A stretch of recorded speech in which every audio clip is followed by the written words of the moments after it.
বলছি, সেরা রিভেঞ্জ যদি কেউ নিতে পারে সেটা হচ্ছে একমাত্র মুন্না ভাই। আজকে মুন্না ভাইয়ের ম্যাচের ভিতরে একটা লাইভ স্ট্রিমার পইরা যায়, যে কিনা সব সময় বড় বড় ইউটিউবারদেরকে টার্গেট করে মাইরা তাদেরকে ইচ্ছা মতো ইমোট দেখায়, যেটা কিন্তু আজকে মুন্না ভাইয়ের সাথে হয়। সেই ইউটিউবারটা তাদেরকে মাইরা কিন্তু ইচ্ছা মতো ইমোট দেখাইতেছিল।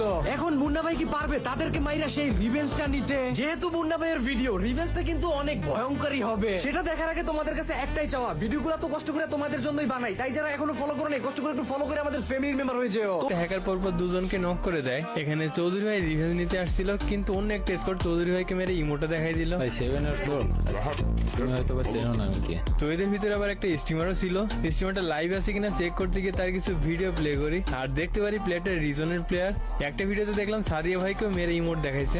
আশা করি তাদের পরিণতি খুব বেশি ভালো হবে না, কারণ আপনারা জানেন এর আগেও যারা ইমোট দেখাইছে তাদের শেষ পরিণতি কিন্তু খুব বেশি ভালো হয়নি। তো আমি বরাবরের মতো রিভাইভ পেয়ে আবার পিকেতে ফিরে আসি, আর ইমোট দেখানো স্কোয়াডের দুইজনকেই পরপর নক করে দিই।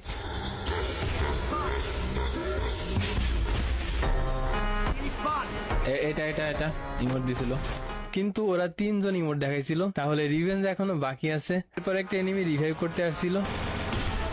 এরপর এখানে একটা স্কোয়াড আমাদের উপর রাশ করে দেয়। প্রথমে একটাকে হেডশট দিয়ে দিই, তারপর আরো দুইটা এনিমি ছিল, তো তাদেরকে কিভাবে মারি দেখেন।